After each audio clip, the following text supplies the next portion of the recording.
पहले तो करना है क्यों इन्वेस्टमेंट करना चाहिए, मैं पिछले वीडियो में देखा, और अब डिस्कस करते हैं। तो क्या तैयारी होना चाहिए इन्वेस्टमेंट पहले करने से पहले। यार कोई भी चीज़ काम करने से पहले, कोई लॉन्ग टर्म काम करने जा रहे हो, इन्वेस्टमेंट एक बहुत बड़ा लॉन्ग जर्नी है, उसके लिए हमें ना तैयारी करनी चाहिए। हर चीज़ के लिए एक तैयारी होती है। हम कोई दूर ट्रैवल करते हैं हम लोग, उसके लिए हम लोग सारे कपड़े लत्ते दवाई सब चीज़ें हम लेके चलते हैं। तो पहले तैयारी नहीं करेंगे तो इन्वेस्टमेंट फिर बीच में ब्रेक हो सकता है। तो इसके लिए हमें क्या तैयारी करना चाहिए, एक बेसिक चीज़ें हमें जानना चाहिए कि क्या क्या तैयारी होना चाहिए। तो आज हम वो जानेंगे। बिना तैयारी के करेंगे वो इन्वेस्टमेंट जरूर आपको पैसे इन्वेस्ट मतलब पैसे, जब आप पैसे इन्वेस्ट कर रहे हो और पैसे के बीच में आपको ज़रूरत पड़ गई तो आपको वो इन्वेस्टमेंट ब्रेक होना पड़ेगा। आपको उसी हिसाब से वो पैसे नहीं मिल पाएंगे आपके इन्वेस्टमेंट। तो सबसे पहले हमें इन्वेस्टमेंट तैयारी के लिए हमें एक ना इमरजेंसी फंड बनाना पड़ेगा। सबसे पहले ये होता है क्या इमरजेंसी, जैसे कि यार आप किसी भी चीज़ में देख लो, यार आप नौकरी कर रहे हो तो इमरजेंसी, उसके लिए भी इमरजेंसी फंड चाहिए। आपको पता है नौकरी किसी भी टाइम जा सकती है, तो आपके हाथ में नहीं है ना वो नौकरी। हाँ आप मेहनत कर सकते हो, बट आज के टाइम में जिस तरह की आप बातें सुन रहे हो, कोई महामारी आ गया, ले ऑफ वो कर रहे हैं कंपनियाँ, बड़ी बड़ी IT कंपनी में आपको पता है 2000-3000 एम्प्लॉय निकाल दिए। तो इस तरह की आपके साथ ना हो, आपको ना एक इमरजेंसी फंड बनाना चाहिए। और इमरजेंसी फंड कितना होना है तो वो आपके एक्सपेंसेस पे डिपेंड है। आपका मेजर एक्सपेंसेस, आपकी मंथली एक्सपेंसेस है वो क्या है। मान लो आप मंथली एक्सपेंस 50,000, तो 3 से 6 महीने के आपको एक्सपेंसेस रखना है, ताकि आपकी जो खर्चा है वो मेंटेन हो सके प्रॉपर तरीके से। मान लो आप इनकम नहीं आया 3 महीने 4 महीने, तो 6 महीने का एक इमरजेंसी फंड होना चाहिए। हर किसी के लिए अलग अलग हो सकता है, क्योंकि पर्सनल फाइनेंस हमेशा पर्सनल ही होता है। तो आप सबसे पहले तो वो जोड़ना है आपको। आप जब तक ये नहीं जोड़ोगे इमरजेंसी फंड, आप आगे इनमें बढ़ नहीं सकते। किसी भी चीज़ के लिए आप नहीं बढ़ सकते यार। वो आज के टाइम में पता है आपको, हैरान हो जाओगे, तो इंडिया में सिर्फ 5 से 10% के पास इमरजेंसी फंड होता है।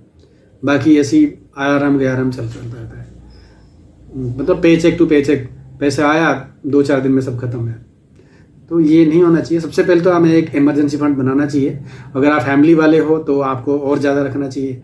और आप किसी पे डिपेंड नहीं हो, आपको कुछ घर का किराया नहीं देना ही है, आपके पेरेंट्स है, आपका अपना घर, तो उसी से आपका अपना खर्चा देखना है। भाई आप मेरी इतना खर्चा है तो उसी हिसाब से मैं इमरजेंसी फंड बनाऊंगा। तो इमरजेंसी फंड आपने बना ली, उसके बाद हम क्या करते हैं, एक यार इंश्योरेंस लेना है। वो सबसे बड़ी ज़रूरी है आज के टाइम में। इंश्योरेंस अगर आपका इंश्योरेंस नहीं है तो आप क्या करोगे, आपका कोई मेडिकल खर्चा आ गया, आज के टाइम में आप कोई सिटी में रहते हो, 5 लाख 7 लाख कोई मेडिकल खर्चा एकदम से आ गया तो क्या करोगे। फिर आपका वो इन्वेस्टमेंट ब्रेक करके लाओगे पैसा, या किसी उधार लाओगे, वो सब चीज़ें आपको फिर करना पड़ेगा। तो इसलिए पहले इंश्योरेंस करना है। इंश्योरेंस में 2 तरह की इंश्योरेंस, सबसे पहले एक सबसे नंबर 1 है आपकी हेल्थ इंश्योरेंस। अगर आपकी फैमिली है, बच्चे हैं, तो पूरी सबकी एक फ्लोटर इंश्योरेंस आती है, वो इंश्योरेंस करना है आपको। और इंश्योरेंस इन्वेस्टमेंट कभी मिक्स नहीं करना। आज के टाइम में वो यूली पूली पॉलिसी बहुत चलती है, वो उससे दूर ही रहना है, भागना है उसी से। आपको प्योर इंश्योरेंस करना है तो उसके सेकंड नंबर आता है टर्म इंश्योरेंस, जो कि लाइफ इंश्योरेंस होता है। और प्योर इंश्योरेंस है वही लेना है। एक तो हेल्थ इंश्योरेंस, एक दूसरा लाइफ इंश्योरेंस, ये दोनों चीज़ लेना है। फिर उसके बाद आप रेडी हो गए। उसके बाद आपको क्या करना है, तीसरे नंबर पे आता है आपका जो डेट है, आपका जो लोन है वो पे करना है। पता चला आपका 20 से 30% की लोन चल रहा है आपके ऊपर, आप इन्वेस्टमेंट करने जा रहे हैं। पहले लोन को बिना पे किए हुए अभी इन्वेस्टमेंट करोगे तो फिर वो कोई फ़ायदे वाली बात है नहीं। मान लो आप इन्वेस्ट कर रहे हो, कुछ 10 से 12% आपको मिलेगा, और आप लोन पे कर रहे हो, कोई क्रेडिट कार्ड की लोन है, सो 20 से 30% लोन भी है। और उन चीज़ों को आप दोनों साथ साथ चलाओगे। कोई समझदारी वाली बात है, आप कह नहीं सकते इसे कि यार सबसे पहले तो अपना लोन जो भी है, जो भी बैड लोन आप कह सकते हो, पर्सनल लोन्स हो गया और क्रेडिट कार्ड लोन्स हो गया, आप उसको पहले पे ऑफ करो। उसके बाद ही इन्वेस्टमेंट बारे में सोचना है। उससे पहले इन्वेस्टमेंट करना तो बेवकूफ़ी वाली बात मैं कहूँगा। उसके बाद आता है हमारे एक गोल बेस्ड इन्वेस्टमेंट होना चाहिए।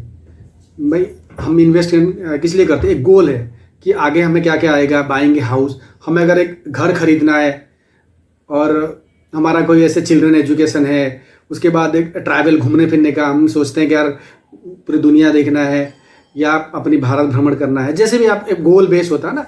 एक उसके बाद है रिटायरमेंट। आप सोचोगे रिटायरमेंट के लिए मुझे कितना कर्पस चाहिए, कितना फंड चाहिए, ताकि मैं अब जो मेरी इनकम जब ख़त्म हो जाएगी उसके बाद मैं अपनी लाइफ को कैसे सर्वाइव करूँ, और कैसे अपने उस एक फिक्स पर्पस मुझे पता होना चाहिए। 1 करोड़ 2 करोड़ अपने एक्सपेंसेस के हिसाब से इन्फ्लेशन को एडजस्ट करने के बाद जो होगा उस हिसाब से हम लोग गोल बेस इन्वेस्टमेंट करना पड़ेगा हमें। तो ये सब चीज़ करने के बाद उसके बाद आते हैं, तो उस हिसाब से आपको medium term, short term, long term investment आपको डिसाइड करना है कि भाई ये पूरे लॉन्ग टर्म के लिए इन्वेस्टमेंट करना है। मान लो ये पे रिटायरमेंट है, आपको लॉन्ग टर्म के लिए सोचना है, उसके लिए आप कौन सी जो इंस्ट्रूमेंट है, कौन सी किस में इन्वेस्टमेंट करना है, उसी हिसाब से आपको करना पड़ेगा। मान लो आप लॉन्ग टर्म के लिए आप जाओगे तो रिटायरमेंट के लिए, उसके लिए आपको क्या करना पड़ेगा, आप इक्विटी में अपना जो भी एक्सपोजर बढ़ाओगे, इक्विटी में भी अलग अलग, जैसे प्योर इक्विटी है, डेट है, उस तरह भी आप स्मॉल कैप में, मीडियम है, उस तरह के आप इन्वेस्टमेंट करोगे। मान लो आपको 10 साल 20 साल के लिए इन्वेस्टमेंट करना है तो आप इक्विटी की तरफ से जा सकते हैं, म्यूचुअल फंड में इन्वेस्ट कर सकते हैं। इक्विटी के थ्रू जो म्यूचुअल फंड है उसके थ्रू इक्विटी में आप जा सकते हैं। आप स्मॉल कैप एक्सपोजर आप बढ़ा सकते हैं, अब 10 साल से ज़्यादा है आपको तो उस हिसाब से आपको डिसाइड करना है। और दूसरा एक आपको ना इन्वेस्टमेंट पहले से एक बजट बनानी है मंथली, कि आप यार आपकी एक्सपेंसेस को ट्रैक करना है। तो आप रेगुलरली आप एक्सपेंसेस ट्रैक करना है। आपको देखना है कि यार आप कितना आपका खर्चा, किसकी शेड में कितना खर्चा हो रहा है। और मान लो मैंने SIP स्टार्ट करा दी और पता चला कि यार अगले महीने तो मेरे पास खर्चा कोई ऐसी कोई खर्चा आ गया जो अनअवॉइडेबल खर्चा है, उसको देख के मैं SIP बंद कर दी। या मैंने SIP फिक्स 10,000 रुपये कर रखा है, मेरे अकाउंट में 8-9 हज़ार पड़े, तो SIP बाउंस हो गया। तो फिर वो एक ऐसी सिचुएशन आएगी, फिर आपको दिक्कत आएगी, आपको इन्वेस्टमेंट ब्रेक करना पड़ेगा, उसके लिए पेनल्टी भरनी पड़ेगी। तो आपका इन्वेस्टमेंट फुल फ्लो में चलेगा नहीं। तो इसलिए आपको एक बजट बनाना है कि भाई मेरे को फिक्स इतना इन्वेस्टमेंट करना ही करना है। तो ऐसा करना है कि आपको पहले ही इन्वेस्टमेंट के लिए निकाल लेना है, उसके बाद आपको जो बचेगा वो एक्सपेंसेस करना है, वो बेटर वे होता है। तो इस तरह आप करोगे तो आपको इन्वेस्टमेंट में बीच में आप ब्रेक नहीं लगेगा और ये लॉन्ग टर्म इन्वेस्ट चलेगा, उसको आप उस हिसाब से आपको रिजल्ट भी मिलेगा। उसके बाद आपको रिस्क प्रोफाइल देखना है। तो आपकी रिस्क प्रोफाइल क्या है, आप अग्रेसिव इन्वेस्टर है, कंजर्वेटिव है, मॉडरेट है, आप जिस तरह के आप देखना पड़ता है। तो आप उसी हिसाब से आपको इन्वेस्ट करना है, आपको FD में, म्यूचुअल फंड में, स्टॉक्स में, तो उस हिसाब से आपको इन्वेस्टमेंट करना पड़ेगा। उसके बाद पहले ना बेसिक नॉलेज लेना पड़ेगा, किस चीज़ के SIP, mutual fund, compounding, risk return, ये सब चीज़ ना बेसिक आपको पहले यूट्यूब के जरिए या कोई बुक्स पढ़ के आपको ये नॉलेज लेना पड़ेगा। जब भी आप आगे बढ़ पाओगे ना, पहले से आप ये तैयारी नहीं करोगे, इन्वेस्टमेंट करने गए आपको पता ही नहीं चीज़ें, वो चीज़ें आपको पढ़ना पड़ेगा। उसके बाद आपके ना डॉक्यूमेंटेशन आपको प्रॉपर होना चाहिए।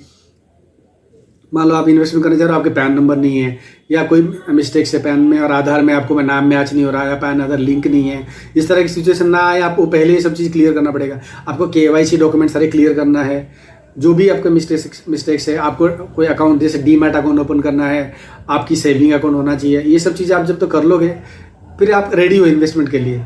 तो जब तक आप ये सब चीज़ आप नहीं करोगे तो इन्वेस्टमेंट आपको फिर कोई ब्रेक डाउन आ सकता है। इस वजह से मैं कह रहा हूँ ये सब चीज़ें करने के बाद उसके बाद आप धीरे धीरे स्टार्ट करो। ये नहीं यार एक बार ही जोश में आके इन्वेस्ट कर लिया, एक महीने 20,000 30,000। एक सिंपल एक स्टेप बनानी है, थोड़ा थोड़ा अमाउंट इन्वेस्ट करना है।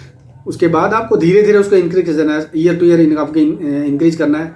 और सब ध्यान रखना है यार, जितने पहले आप ये करोगे आपका ना कंपाउंडिंग का इफेक्ट मिलेगा। कंपाउंडिंग एक ऐसा भी चीज़ है, वो आपको जितने अर्ली आप इन्वेस्टमेंट करोगे ना, कंपाउंड का इफेक्ट देखना पड़ेगा। और आप लॉन्ग टर्म के लिए कोई भी इन्वेस्टमेंट करो आपको बहुत अच्छा रिजल्ट मिलेगा। तो ये तो कुछ टिप्स था बिफोर इन्वेस्टमेंट ही। उसके बाद हम आगे जानेंगे कि डिटेल में जानेंगे और एक चीज़, इंश्योरेंस हो गया या आप जो इन्वेस्टमेंट के इंस्ट्रूमेंट होते हैं, किन किन चीज़ में इन्वेस्ट करना है, वो आगे वीडियो में हम देखेंगे। और बहुत मज़ा आने वाला है और बहुत सी चीज़ें हम जानेंगे और आपको बिल्कुल सिंपल तरीके से बताऊंगा यार। कोई पॉइंट वाइज आपको मतलब ऐसे कोई कॉम्प्लिकेटेड ना कर दूं कि मैं चाहता तो एक पॉइंट वाइज जो है दिखाता हूँ वो करूँ, ये सब चीज़ें मैं नहीं करना चाहता। मैं पूरी डिटेल में समझाऊंगा और धीरे धीरे हम चलेंगे। और हर एक चीज़ ये आप एक कोर्स टाइप का मान सकते हो, एक यार एक यूट्यूब कोर्स है, आप समझ सकते हो। आप एक पर्सनल फाइनेंस में कोर्स है, आप समझ सकते हो। धीरे धीरे हम आगे बढ़ते हैं और स्टेप बाय स्टेप कि क्या क्या शुरू से हम करना चाहिए, उस विषय से आगे बढ़ेंगे। और मेरे को ये पक्का गारंटी है, आप अगर हम साथ मिलकर चलेंगे और हम ग्रो करेंगे और एक अच्छा कर्पस बिल्ड कर पाएंगे और टाइमली हम लोग क्या करेंगे, ये जो रैट रेस से हम बाहर हो जाएंगे और अपने फैमिली को टाइम देंगे और हमने घूमना फिरना जो भी हमारे एम है, गोल है, वो हम फुलफिल कर पाएंगे। नमस्ते, मैं विजय बेर, जय जगन्नाथ।